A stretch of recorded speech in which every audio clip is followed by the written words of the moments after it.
buɗe maka wai in ka kalla ba za ka so ka ƙara gani ba.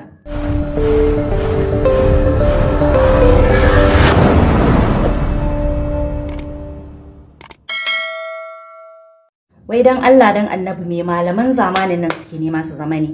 Wace irin rayuwa malaman wannan zamanin suka koma yi? Ha'a, wannan irin abu ne?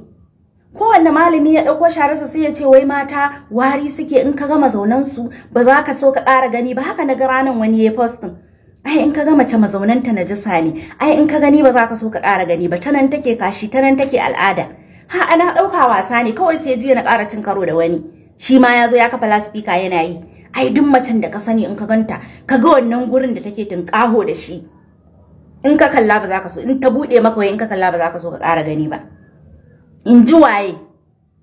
Kar ka manta nan gurin da kake wulakanta kake aibatawa, ta nan fa aka haife ka. Ta nan mahaifiyarka ta haifo ka ko mantawa kai a tuna maka. Wannan wace irin rayuwa ce? Shikenan kawai matarka ta bata maka rai a gida ko kuma a an baka haushi sai kuma ka zo duk kai kudin gora kana wulakanta mata? Ai wallahi malamai ni a tunani na idan har ba ku daga darajar mata ba, wallahi ba za ku zo ku sa speaker ku rinka aibata mata ba. Me muka yi muku? Me muka yi muku da za ku rinka mana wannan wulakancin a social media? Har an yi postin wani ya wasu yan comment yan iska su ma dama suna zuwa suna comment wai su wallahi sun ji sun tsani mace ma. Wani ya ce ma shi ba zai ma auren ba kwata-kwata. Wani ya ce shi yanzu in ya ga mace ma a banza yake kallanta, to yanzu an daga darajar mu kenan? Wannan kalmar da aka fito aka faɗa wa duniya an mana adalci kenan?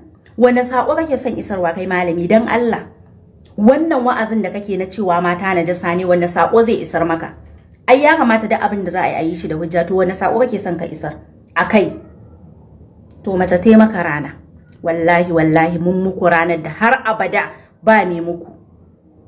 Domin mu akan mu ake duk wani artabu da ka sani na rayuwa. Ka fita ka sha rana, ka sha zafi, wani ma a yi maka shegen duka akan neman abincinka, ka zo kuma ka kawo mace tana harɗa da kafa tana falo. Yau in ka nemo ka kawo bata kula ka ba, gobe in ka nemo ka kawo bata kula ka ba, jibi sai ka nemi gidansu, ka je ka ce ka kasa gane kanta. Shikenan kuma sai a zo a rinka wulakanta ma a social media? Me muka yi muku, me muka tare muku? Allah ya halittarsa ka ce zaka wulakanta? Yanzu kai idan mahaifiyarka tukunna ma bari ma turatan mu da muke jin haushi da ake yi.